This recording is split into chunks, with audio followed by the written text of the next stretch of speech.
Hello, everyone, and welcome to our panel. My name is Melody Gracia, NXUnite team member at Nexus Marketing, and your moderator for today's panel. Today's panel topic is Peas in a Pod, the power of corporate partnerships for nonprofits. And as usual, before I introduce today's panelists and we jump into this fascinating topic, I do have some quick logistics to cover.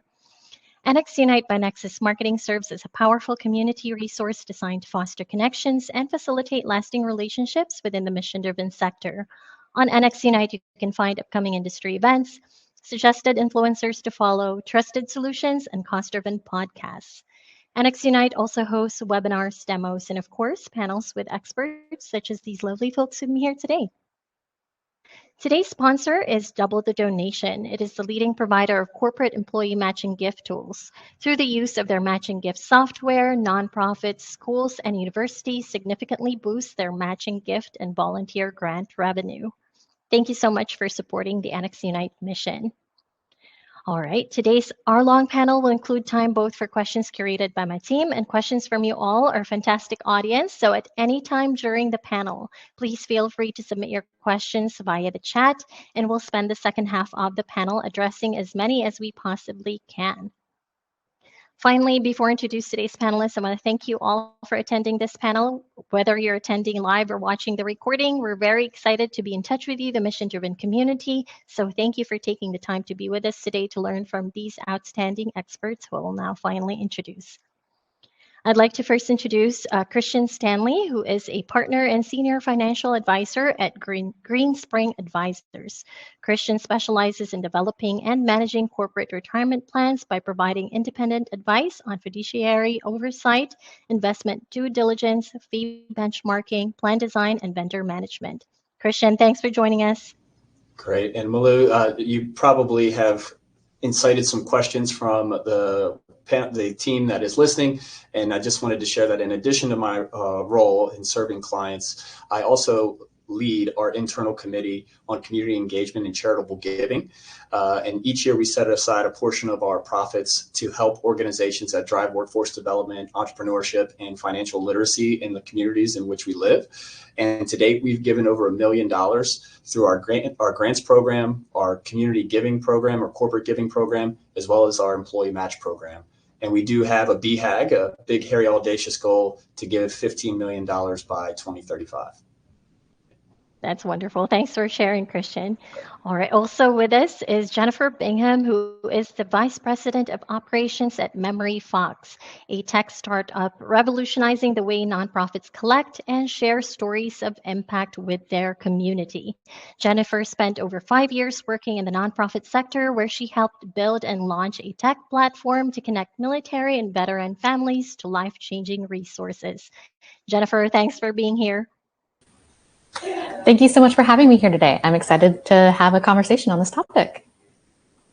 And finally with us is Mackenzie Burke-Buckler, who is a partnership success specialist at Double the Donation, the leading provider of matching gift automation software. Through her role, Mackenzie works with fundraising technology companies to help nonprofits and educational institutions leverage the power of corporate matching gifts. Mackenzie, thanks for joining us today. Yeah, thank you, Malu. Really excited for this one. All right, well, it's now finally time to hear from our panelists. And Mackenzie, I'll have you start us off with the first question. How do corporate partnerships benefit both the nonprofit and the corporate partner? Yeah, definitely. And I think to think about this from the nonprofit side first, of course, I think corporate partners are going to provide just a host of benefits. I think obviously the obvious one is kind of that expanded funding opportunity. But in addition to that, I think that when you enter into the right types of partnerships, there can also be this kind of employee engagement element at play too. And so you can kind of gain access to this new individual supporter base as well as the company's dollars, right? And so I think collaborating with corporate partners then not only helps you benefit from the business's expertise, their resources, but finding those new individual donors and forming those relationships to kind of expand the support for your cause. And so I think that means revenue expansion, but it also means revenue diversification and just these relationships that will endure over time. Of course, if you think about that then from like the corporation's perspective, they're able to kind of accrue a lot of employee engagement benefits in a lot of ways that are going to help them with talent retention and kind of like talent acquisition too. And obviously, the easier it is for a company to attract and retain these employees, the more productivity they see, the lower costs they see. So they're seeing these business benefits as well. Or even if it's not that direct employee engagement, the company is still going to benefit from partnering with your organization and getting some positive brand associations with consumers, right? So they're going to benefit in some type of way. And so I like that with this question, we're thinking about it from that perspective, in that partnerships need to be a win-win. It's not just like the nonprofit gaining or the company gaining. It's both of you coming together to create this joint value and for everyone to benefit and kind of end up in a better place than when they entered that partnership to begin with. Wonderful. Thank you so much for starting us off, Mackenzie. Jennifer, over to you. What are the benefits of corporate partnerships? Yeah, I think Mackenzie actually hit the nail on the head and like just really laid out some of those like long-term strategic goals that you want to be thinking about. And one thing that I did want to underscore is just being really mindful with how a nonprofit approaches which partnerships and which organizations and corporations to pursue can set you up for a very long-term success that I think maybe sometimes can be overlooked. Because right now, I think a lot of nonprofits think partnerships equal like brand visibility, brand awareness. And if you think about it and you take a step back and think long-term, depending on what your nonprofit organization does, you can then unlock a ton of expertise from that partnership corporation that maybe you previously wouldn't have access to. And this is really important for organizations and nonprofits that deal with things like tech, because I know from my personal experience, our strategic partnerships that involved other tech corporations or tech adjacent companies really provided a ton of like insight and talent that we wouldn't have had access to or even had funds to access to. And so it just set us up better to create like better programs in the long term. So definitely something that I want nonprofits to really think about is which one of these are strategic for you to get untapped resources that maybe otherwise you wouldn't have access to. And then, yeah, definitely in terms of the corporation, building that community foundation can attract better talent, but also it just helps them be in touch with what their community needs more. So it also puts them in a better business position as well. Thanks, Jennifer. All right, Christian, and final thoughts on the benefits of corporate partnerships. Not much to add there. Those are two really comprehensive responses by Jennifer and Mackenzie. And one of the things that I could just enhance what Jennifer said is board membership opportunities, right? If there is corporate executives that are very well known in the community that are serving in these corporate sponsorships, they could be potentially fantastic board members so that you have even more direct access to potentially services that you didn't have or need. And I would say on the corporate side, serving in corporate sponsorships well from a client perspective can also lead to additional client opportunities. What I found in my career and what a lot of my colleagues would say is you tend to attract the types of clients that you are or that kind of reflect your personality. And if you're generous and you like to be charitable, you tend to attract those types of folks. And so we've had a lot of instances where our clients in the nonprofit space have referred us because of the engagement that we've had with them, where they've got to experience what our deliverable looks like. And therefore, for us in the service business, a referral is pretty much our lifeblood. And so to have other nonprofits who are similar in nature refer you to another nonprofit, again, with similar alignment, it just makes for a good marriage and everyone benefits. Thanks, Christian. All right, we're on to the next question. And Jennifer, I'll have you start us off with this one. What initial preparations are essential for nonprofits, especially those starting from scratch in building a partnership program? Kind of relating it back to the last question, I think it really starts off with being strategic and having that time to sit down with your organization and its leadership and figure out, what is the direction that you want to take this over the next 5 years, and being really mindful about then how you pursue those corporate partnerships. So definitely that begins with research, both externally and looking at organizations and corporations that are aligned with your mission, fit your values, because those are going to create some of the best working partnerships.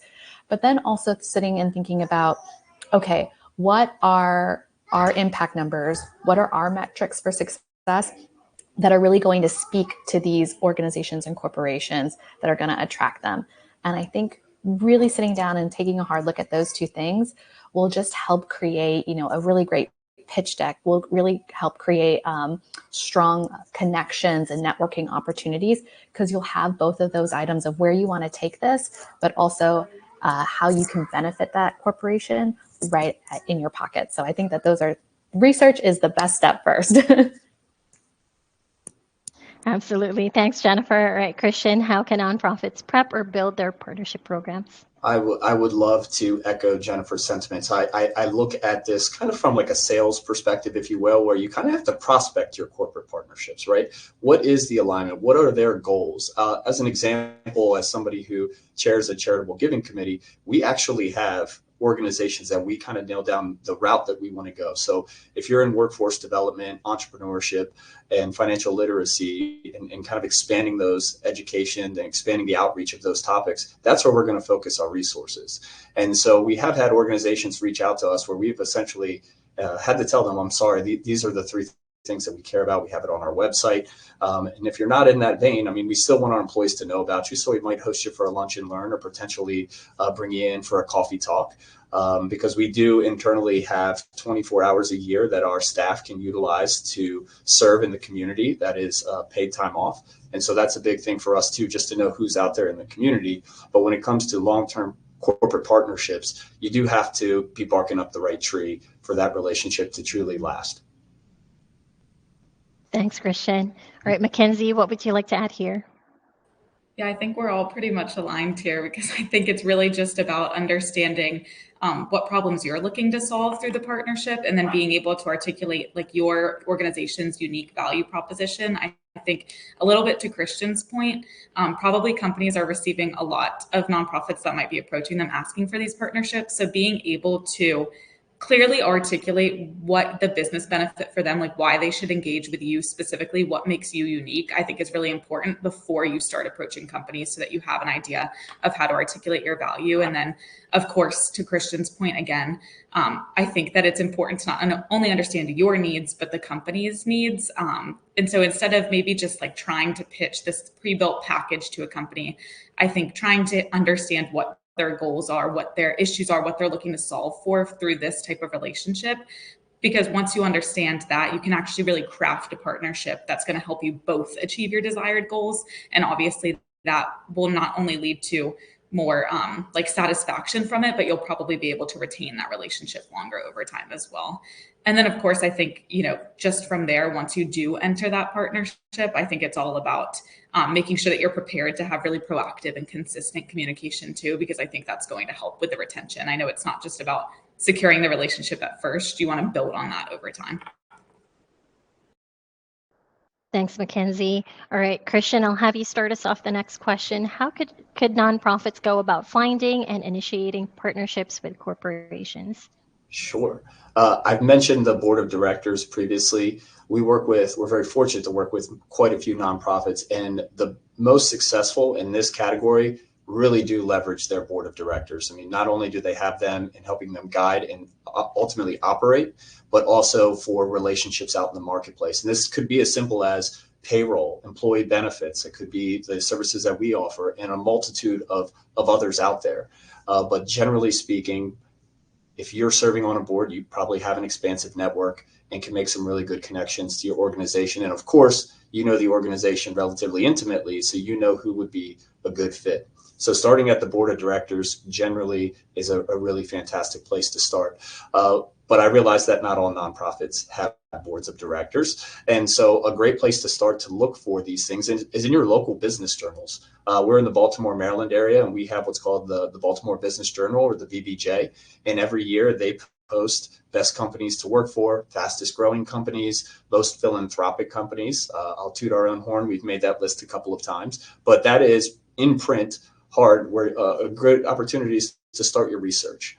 Other nonprofit organizations, I think there's also some vertical integration at times. We have a number of our clients that I'll give you an example. There is an organization here in Baltimore called Helping Up Mission, and they really target helping folks get out of abject poverty, as well as if there's any type of drug use and abuse. And there's other nonprofits that help. So when they bring somebody in, and let's say they need some dental work, there's a nonprofit that hooks their card to them and provides some dental work. So maybe looking at a vertically integrated opportunity for other nonprofits serving a similar basis in the community. And to get a little bit more specific here internally, we actually have kind of been inundated. Mackenzie made a great point about, there's a lot of folks, we've been public in our giving, and so we get a lot of inquiries. We've had to leverage other nonprofit organizations actually to help us. So we have what's called the Baltimore Community Foundation, and their job solely in Baltimore is to hook donors with the right organizations. And so if I'm a nonprofit, that's a great place to start, is just to go to, we call them BCF, and say, hey, I'm in need of some funding. Who are some good donors that my mission aligns? And they can facilitate those conversations for you. We've also in the past, when we originally started our grant program back in the early 2010s, we didn't know where to start. And so we actually reached out to Maryland Nonprofit. We have a cohort of our business down south, and we reached out to Georgia Center for Nonprofits, both who were incredible at getting the word out for our grant. So much so that we actually had to start to change how we evaluate grant applications, because it went from getting 10 to 15 to hundreds.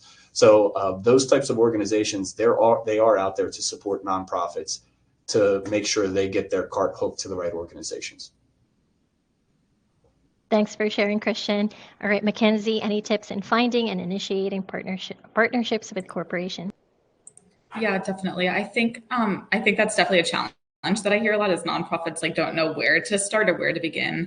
Obviously, the landscape can be competitive, and so I think there obviously is that question of how do you overcome that. And I think just by nature of my company and the work that we do, one really unique thing that I've seen nonprofits do and see success from is actually leveraging their donor employment data to source these new corporations, these new corporate partner fits. So all that I really mean by that is they look at their donor base and say, what companies kind of employ my donors?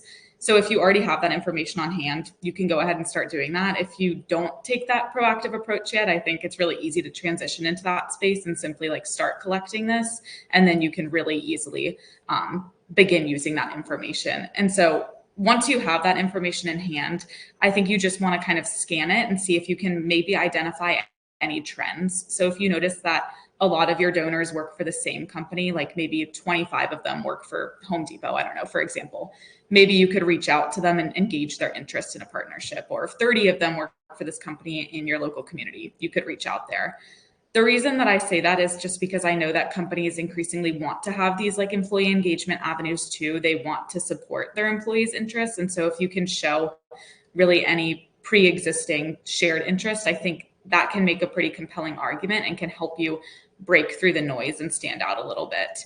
The other thing that you can do with that, and this I think goes a little bit to what Christian was talking about before with board members, is you might be able to, with that information, kind of leverage a warm introduction through a donor in that situation. So you could ask one of those donors that works at the company to introduce you to someone like Christian, maybe at their company, or someone that's in one of these community relations departments. Obviously, I think that direct connection will increase your chances of kind of securing the meeting and can help set it up in this really positive tone.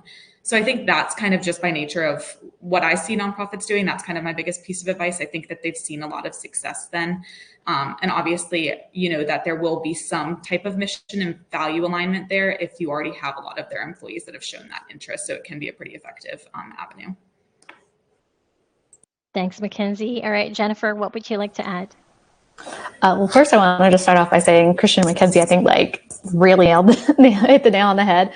Those are one of the, or like a bunch of the top tactics that I would recommend a nonprofit pursuing. And then just to build on that, even taking a step like farther out, besides just your board, is also looking at your volunteers, some of your donors, like Mackenzie had talked about, and even some of your employees, and just seeing, where some of those really strong connections may lie and where those networking opportunities lie, because that also can create that opportunity for that warm introduction with someone who is already deeply tied to your organization and really passionate about the mission. So definitely, like, don't just assume that it's board members. It could be anybody tied with your organization. And then on top of that, one thing that we used to do at my old nonprofit, was look at organizations' corporate responsibility and just double check those values. You want to make sure that those align. And sometimes they'll even state that they have very specific mission and values that connect with your organization. So I think that creates a really great opportunity there to just present yourself. And even if you, like Christian said, get that initial opportunity to do like a lunch and learn, you're already starting to build a foundation with that corporation. So that way, maybe later on down the road, when they do have the opportunity to look at new partnership opportunities, they will immediately go to your nonprofit organization in mind. And then related, also looking at their employee resource groups, because maybe they really, they serve a specific population of employees and they really want to recruit those kind of employees. And your organization is tied to that mission. We saw that a lot at my old nonprofit, where we specifically served military and veteran families.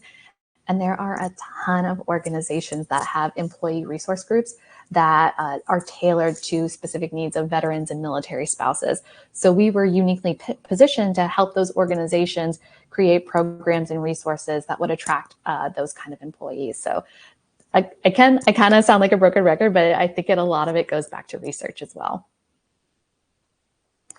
Wonderful. Thanks, Jennifer.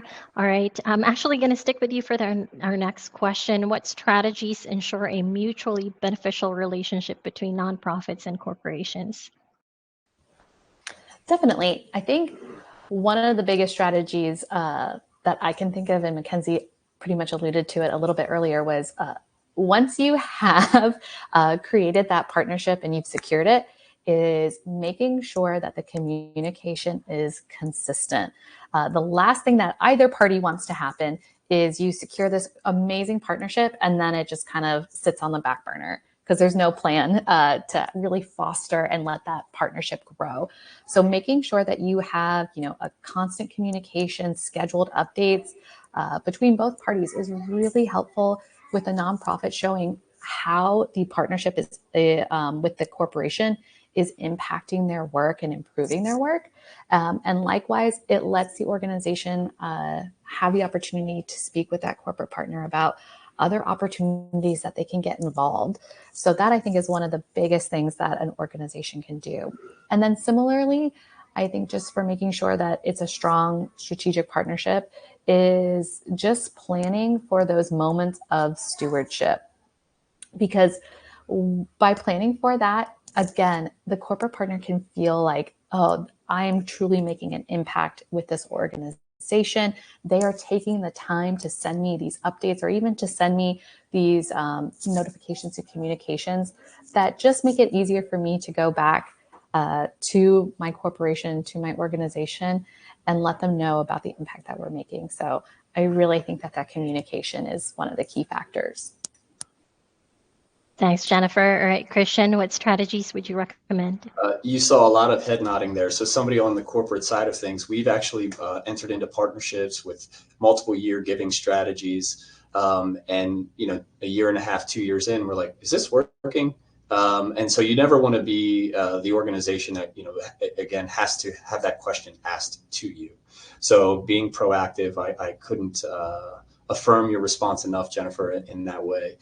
Because recently, too, one of the things that we've wanted to start doing as we've grown as an organization is have an impact report. Hey, here's a list of folks who received our grant over the last 3 and 4 and 5 years. And here's how that grant got put to work.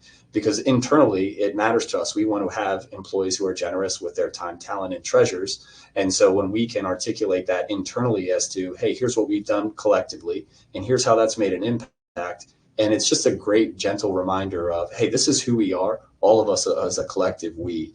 And so we hope that you are out in the marketplace looking for opportunities to serve as well. I would say, and again, we're probably going to be, we're singing out of the same hymn book here, Jennifer and I, but the other thing is just let us know what you need. I'll give you an example. We work with a nonprofit who launched, they're a part of this race here locally. It's a 5K, and there's a big medical practice that signed on to give a large sum of money between 3 nonprofit organizations. And the way they allocated the monies was the more a particular one of those nonprofits got in terms of runners and as well as folks to volunteer for the day, that is the percentage that they got. So there was a lot on the line. So they reached out to us. We were able to push it out to our networks, and we were able to get quite a few folks to go there representing this particular organization. So for that was an easy one for us to just show up. That's all that really cost us. One of the other things that we do, our business is really relational, and it's driven a lot by events and just getting to know people and rub shoulders. What we've done and how we've incorporated this into our giving strategy is we've run a lot of events with our clients and prospective clients with a goal to target one of a nonprofit organization. So for example, there's an organization out there, Dress for Success. So what we did was we had a happy hour. We charged everyone tickets. All the proceeds went to Dress for Success, and we asked that you would bring any gently used clothing that could be donated to the organization. And the organization's there. They get 10, 15, 20 minutes, whatever they need to talk about the mission and thank the folks that were there for contributing to them. And again, they're rubbing shoulders with executives of these larger corporations. So these are another way that you have partnership opportunities. And then for the organization, it shows again who we are and who we want to be and who we aspire to be by working with these nonprofit organizations. And it gives us opportunity as well to be with our clients and prospective clients. So that's a mutually beneficial thing that we found to be very fun actually to do, right? Who doesn't like, fundraising as well as having a couple of drinks with some really good folks in the area to doing good. So that's another strategy I would highly recommend. Thanks, Christian. All right, Mackenzie, what would you want to recommend? Yeah, I think I'll probably echo a lot of what's been said and kind of what we've talked about so far. But I think that it's really important to make sure that when you do enter this relationship, you really customize that engagement to make sure that it's designed to specifically address and meet the company's needs and kind of like the overlap between your needs and theirs. I think one of the biggest mistakes I see is taking this approach or having this misconception that partnerships are kind of like a one size fits all. And so I think breaking that rigidity mindset a little bit and thinking of these partnerships as a really collaborative experience rather than like a very set in stone agreement. To Christian's point, like letting the partner know what you need as time goes on is really important, just because I think companies want those partnerships to be meaningful in the sense that it's this open, ongoing conversation where you're working together. Obviously too, I think, the problem that every company is looking to solve through this is going to be different. So while one company might be wanting to boost employee engagement, which is something I talk about a lot, another company might want to get in front of consumers that would be interested in their product, right? So there's really just different needs that a company is going to have. And so even if you have multiple corporate partners, your partnership and relationship with each company you work with may and really should look different, right? That's really kind of the best case scenario because it means that you're accommodating each other's needs. In that kind of similar vein, I think a strategy that leads to really long-term partnerships is being really flexible and adaptable. So we know that obviously just this landscape continues to change. Businesses are pretty used to being agile to respond to those new opportunities and challenges within their market. And so I think if you want to adopt that same mindset of flexibility and really make sure that within this partnership, both parties feel empowered to seize on those opportunities, I think that that's going to be the best case scenario, is just having that adaptability, being in these open conversations where you're willing to kind of seize on those. And then of course, I think to Jennifer's point, but I want to make sure that we kind of hone in on it too. I think baking some sort of partner recognition into your strategy or, stewardship is really important. I think obviously you probably don't have an individual donor that gives and then you don't thank them or try to like grow that relationship over time. And so I think you want to think about that in the same way with your corporate partners too, right? How can I show recognition? What type of recognition do they want? Because again, the answer might be different based on the company, but figuring that out and really nailing it is going to lead to that ongoing success and can even help you find new corporate partners down the road because you can show that you are a really good partner. Thanks, Mackenzie. All right, this is the last of my questions before opening it up to our wonderful audience. I've seen a few questions have come in through the chat, but if you have any questions, feel free to drop them now and we'll get to them during Q&A. Christian, I'll have you start us off with the next question. What mistakes or challenges have you seen nonprofits face in forming and maintaining corporate partnerships, and how can they overcome them? I think we did a pretty good job of answering that question. But what I will say is just kind of reverts back to one of the statements that I made previously of just making sure that you're targeting the right organizations and not really trying to fit a square peg in a round hole. Having a partnership that funds you, but it's just not a good relationship is probably on the whole not a good relationship in general. So just being mindful that the continued alignment of your organizations is really key. Thanks, Christian. All right, Jennifer, any mistakes or challenges you've seen and how can they be avoided? Yeah, I definitely think going back to the previous question is the the situation where an organization has secured a partnership and then it's the now what do we do? So just making sure that you have a plan, and to Mackenzie's point, it is flexible. You know, you are giving the corporation benefits that would actually be beneficial to them and not just some kind of like blanket package. It really just shows that you're willing to do the work to foster and grow this. And with that in mind, I think sometimes, maybe this is me being a little bit cynical from working in nonprofits, but I think sometimes there's an idea that just the goodwill of being tied to the nonprofit is benefit enough for the corporation or business that you're trying to partner with. And that's just not the case. You know, we want to make sure that if there are additional opportunities that they are seeking from this partnership, you know, whether it's employment opportunities or even resources to attract and recruit and retain a specific part of the population that maybe your nonprofit serves, you want to make sure that you're doing that for them. It's not all just about, you know, what can I get from the nonprofit, but also really thinking about how can I really enhance the business or corporation that I'm working for and have them set up for success as well. Thanks, Jennifer. All right, Mackenzie, what would you like to add? I'll just quickly like quadruple down on that because I do think it's really important. And I was looking through the chat and I saw that Bruce mentioned something like companies don't want to be treated like an ATM. And I think that that is so true. And I love the way that you phrased that there. So I think just really not thinking of it as transactional, but more collaborative is definitely something that you want to do. And then the other thing that I would mention is, you know, I feel like sometimes, and even just from our discussion, like it might sound like partnerships with businesses have to be these like huge endeavors. And so you might seem like a little bit daunted by the idea of entering into a partnership.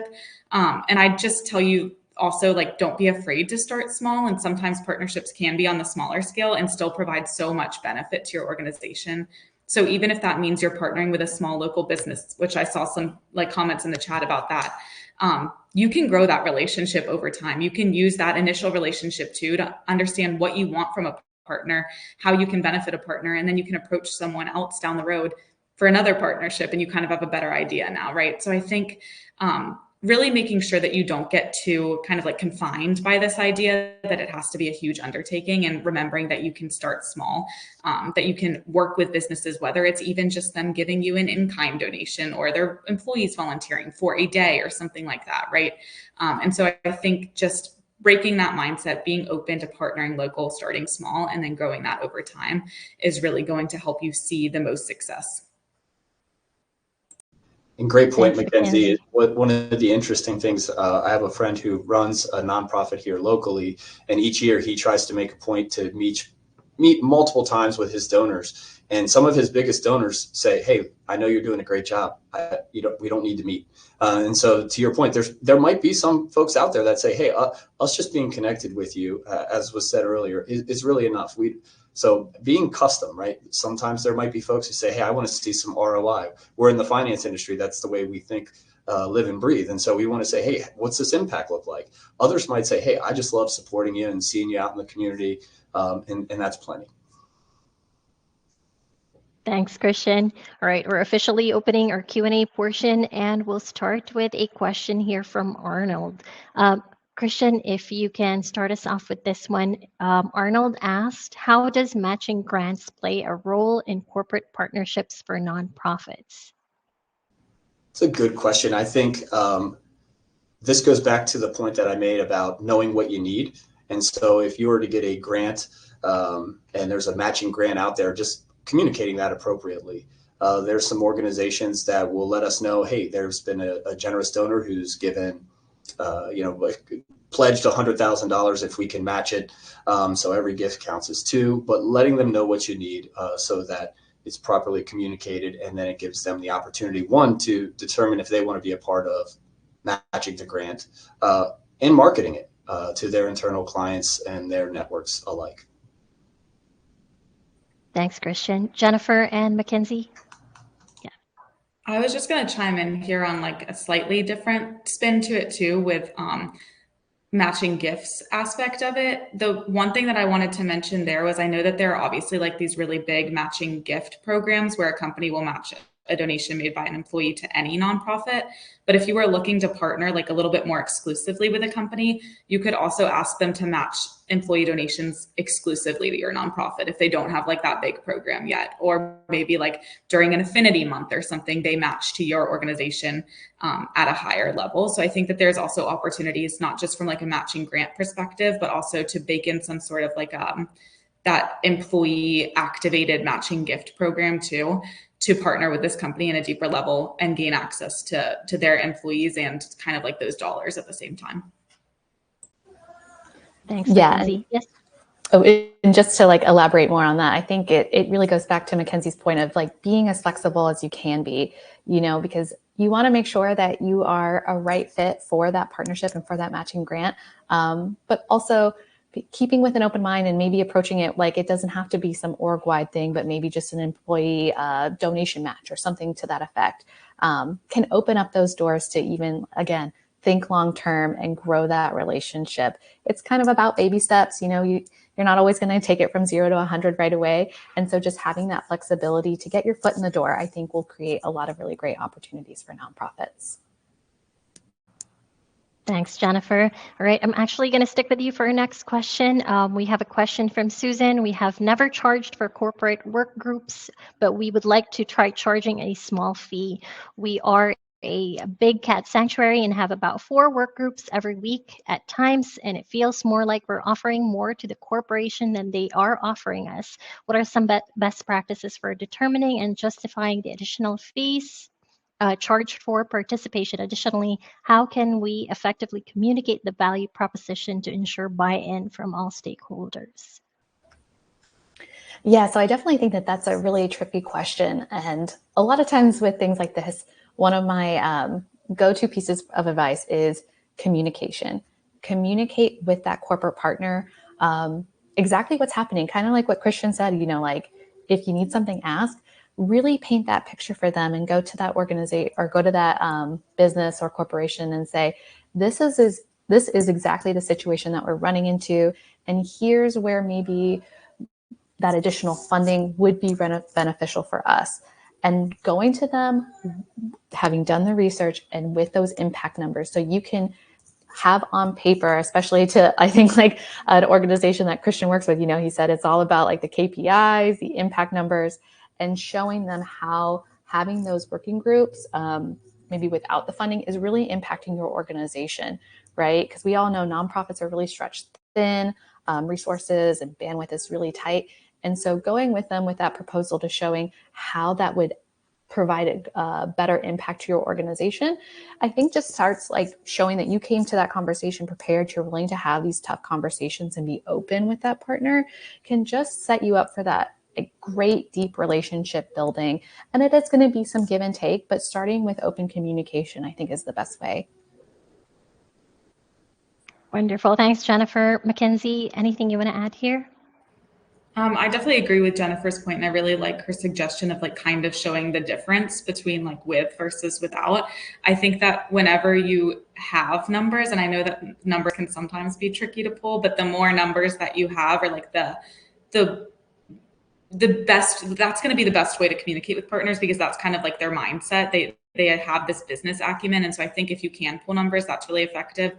And then I think to Jennifer's point as well, it's just really being able to articulate how that will help your mission and how your mission growing will help their community or will help XYZ. Like being able to show them, yes, it will help us with this immediate problem, and there will probably be some domino effects, because as our organization grows. The community is where your business is. That means that if your community is thriving, you have better employees, like you're going to have access to, like, you painting this whole picture of the domino effects of that too, I think can be helpful. Thanks, Mackenzie. Christian? So I'm going to tell a little brief story. So I have a crazy uncle. His name's Leo. I'm sure all of us have crazy uncles. And he was very successful in fixing and repairing highly technical equipment that actually measured matter. And as brilliant as he was, he would face problems that he didn't know how to solve. And so he told me once that he would even go to clients and say, how do you suggest I solve this? And he would, a lot of times, they would answer the question for him. They would solve it. They knew how to get through it. So I say all that to say there's nothing wrong with going to a partner and saying, hey, we're in this predicament. Here's where we're at. If you were us, how would you solve it? And you basically mind share, group share ideas, and it really does help strengthen the relationship. Because I know a lot of times on our side of the fence, we actually prefer to provide our time, talent, and treasure, right? If you want a consulting call, let's jump on. What would you do? Those are the most collaborative. They further drive the relationship. But I just think there's no shame in asking the question, hey, if you were us and you were in this predicament, what would you do? Thanks, Christian. All right, here's our next question, and I feel like we've addressed this throughout the panel. This one's from Erich. How do we find new partnerships after we've exhausted our board and closest relationships? I'm going to open this up to everyone. If you have any additional tips or strategies for Erich. I think looking local obviously can help at first. So any companies like directly near you or even like regionally, because I think there can obviously be that huge overlap. I think I saw a point in the chat about looking for like mission aligned businesses too. That's obviously going to be like a super easy argument to make. And then the other kind of suggestion that I would have too is a lot of companies, like I think increasingly are trying to get word out about like them wanting to be socially responsible, like them looking for these relationships. And they're even like hiring for roles specifically dedicated to that. So if you can maybe look at companies that have recently hired new roles that would relate to like their corporate relationships department or something like that, and then looking through company websites as well and seeing what they have on CSR, I think that it might take some time to do that research, but I think that ultimately you'll land in a better place if you like see who's hiring, see what these companies have on their website, because if they're already hiring for these positions and talking about CSR, like what they want to do with nonprofits, it's going to be an easier ask because you know that that's kind of their mindset. They're looking for those relationships actively. So that would be another recommendation that I would have. Thanks, Mackenzie. Christian and Jennifer, anything else? Yeah. Eric, you had brought up, I'm just looking at the chat too, local business chambers. That's a phenomenal way to look at it. A lot of times the fees are very nominal to join those types of chambers, and you do get quite a bit, marketing opportunities, quarterly meetings, maybe even into some, we call them resource groups, where potentially you get put into a group with other nonprofit executive directors or employees, and you have the monthly meetings to brainstorm of new ideas to grow and expand your nonprofit. Highly recommend, and a lot of times those fees are even further reduced for nonprofit organizations. So just making sure that there's alignment though too, like it is the exact area. For example, in my area, we have the Towson Chamber of Commerce, we have the Baltimore County Chamber of Commerce, and the Maryland Chamber of Commerce. And if dollars are thin, it's just evaluating where you think the best bang for your buck would be. One thing to just throw out, and this has been more recent that I've started to see, and we've actually participated in, we're really close to Towson University, and Towson University's mission is to grow more locally and expand more into the community. And they've created a number of incubators, and they've launched some really, really impressive nonprofits. So if you're in a college town, or you're in an area near a large university, or a small university for that matter, there could be resources. I mean, universities with the rising cost of education are very resource rich, and they have a lot of opportunities to help you grow your platform as well. So I would consider looking at universities and potential partnering with them to help you get started if that's what you're looking to do. Thanks, Christian. Jennifer, anything else you want to add? This might be more out of the box, and it definitely does take a little bit more bandwidth, but depending on kind of planting the seeds and letting them grow, definitely start looking at your online presence as well. Making sure that you are searchable, you have your LinkedIn profile, and I would say as much as you can, like, try to position yourself as a thought leader on the subject matter that your organization works in, because also there's also these opportunities that you can attract these organizations. Kind of like Mackenzie said, there's a growing need for businesses and corporations to find experts in these fields. So making sure that you're positioning yourself as a thought leader in that space can only open those doors for you. And it's kind of one of those things where, like I said, you plant the seeds, kind of set it and forget it. And then as you start to invest your time in there, you'll start to see some return of people who are coming to you. Maybe there are local businesses that are coming to you now that are trying to figure out, hey, I'm trying to spread this brand awareness or really highlight that this is an important part of my mission. And they know that you are knowledgeable on the space, you're trustworthy, because they found you online and you've built that presence. So definitely something to consider. Thanks, Jennifer. All right, Mackenzie, I'll have you start us off the next question. In a corporate setting, which department, for example, HR, sales, or PR, is the best to start with when initiating possible partnerships? Well, I do feel like Christian might be a little bit better equipped to answer this than me, and probably you want to go to someone like Christian. But in my experience, I know that HR departments are pretty good because a lot of times they're offering like these employee benefits. And so something like employee engagement benefits would oftentimes fall under their department, but also like community relation departments. But Christian, I can definitely let you lead the way there as the expert. And Mackenzie, you hit the nail on the head when it comes to larger organizations. But when it comes to smaller organizations, it's a little bit more difficult. For example, we've got 50 employees and we don't have a position for corporate philanthropy yet. And so it's handled at our partnership level.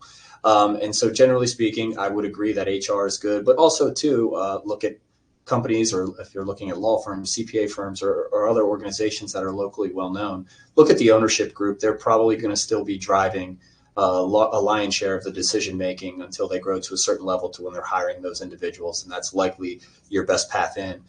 But I also would say anyone that you know at the organization, because if your mission is really truly aligned, all the time we have folks come into our office or bring up the fact, hey, I work with this Starboard Academy and here's what they do. And so they actually get the word out for you. So I think any type of lead or introduction into an organization is a good way to start. Again, if your mission's aligned, they're probably very willing to run it up the flagpole or tell you who the person is to reach out to, or say, I'll have them reach out to you.